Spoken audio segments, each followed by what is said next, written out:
Hello there and welcome to the series of videos going through the content of A-Level Maths. Here we're looking at the inverse normal distribution so we can answer questions from exercise 3c. What this basically is so far we've been working out probabilities from a certain point upwards or downwards or in between a normal distribution range. In this case what we're doing is we're going to take, we know the probability, but this time we want to find the value that it's going to have to be greater than or less than or in between to get that certain probability that we're looking for. So it's still normal distribution. Let's have a go at a question and see what I mean inside the context of a question.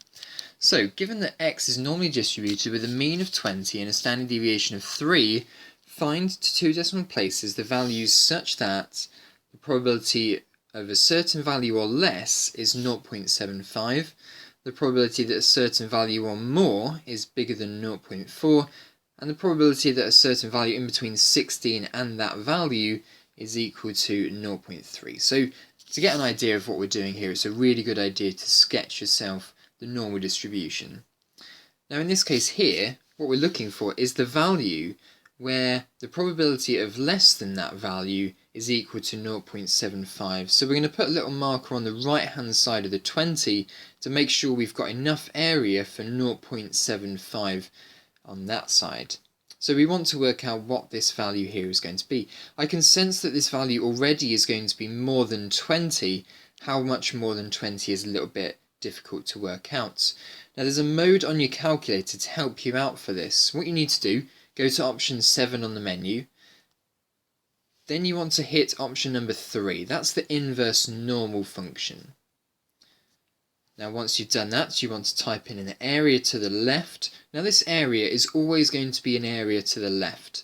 In this case, that's easy, that's 0.75. Standard deviation of 3, mean of 20, and we get ourselves an answer of 22.02. So in this case here, this value of A is 22.02 to 4 significant figures. So that's how we do the inverse normal distribution. Let's have a go at another question. In this case here, we want to work out the value at which the probability of a certain amount of that point or more is equal to 0.4. Now, first of all, that's less than a half, so my point A is still going to be on the right hand side because I want a value that's less than 0.5. Now remember, when I type it into the calculator, it's the area to the left that I type in. So in this case here, I'm going to have to type in the area of 0.6. In this case here, standard deviation of 3, mean of 20, and we get an answer of 20.7. Lovely, more than 20, but less than this 22.02 answer that we were expecting. Now for this C question here, a little bit tricky. We have to do this in 2 steps. Draw a diagram first. We're looking for the probability between 16 and a certain value to be 0.3. Now in this case here, we can only work out the probability to the left of a certain point.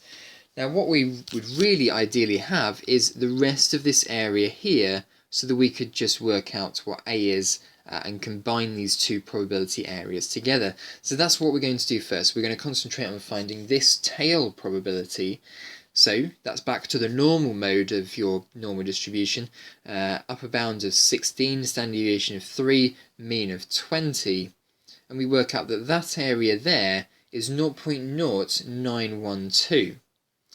So now what we can do is, when we use the inverse normal mode on our calculator, we'll now just combine these probabilities here to work out where A is. So 0.3912, standard deviation of 3, mean of 20, and that works out for us that this value A here is at 19.17 to 4 significant figures.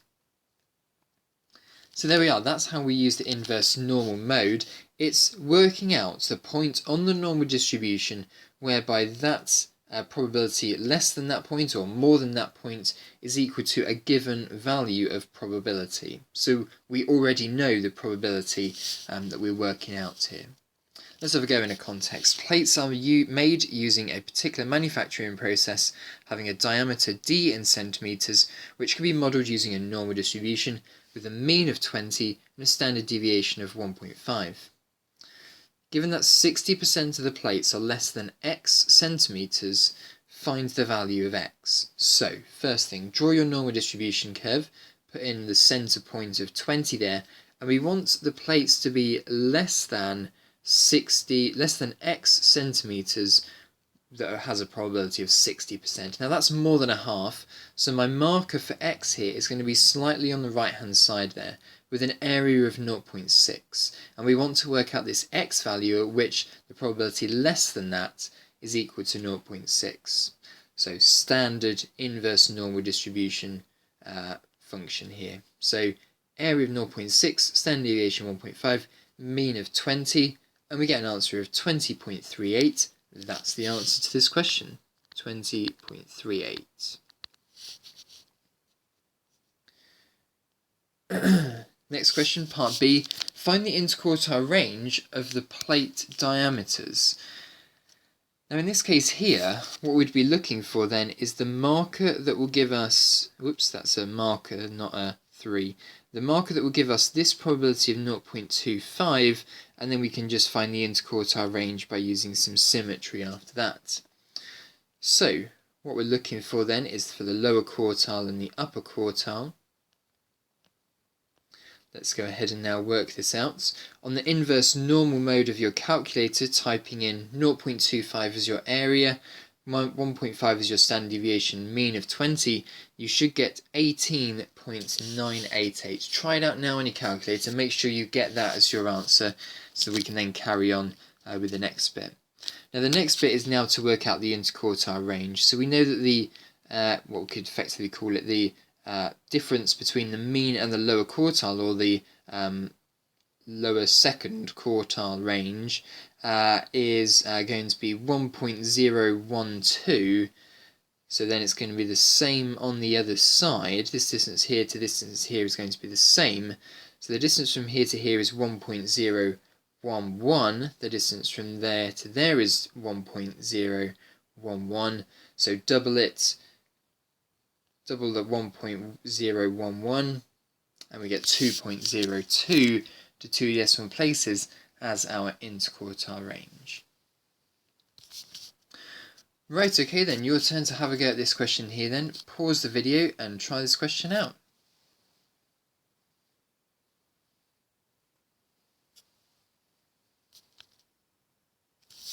Right then, let's have a go at a question then. A percentage scores X of a group of learner drivers in a theory test is modelled by the formula distribution with X equals the normal distribution with 72 as the mean and a standard deviation of 6. Find the value of A such that the probability of X being less than that value of A is equal to 0.6. So, first thing I would do probably is draw myself a diagram. Standard deviation looks like this.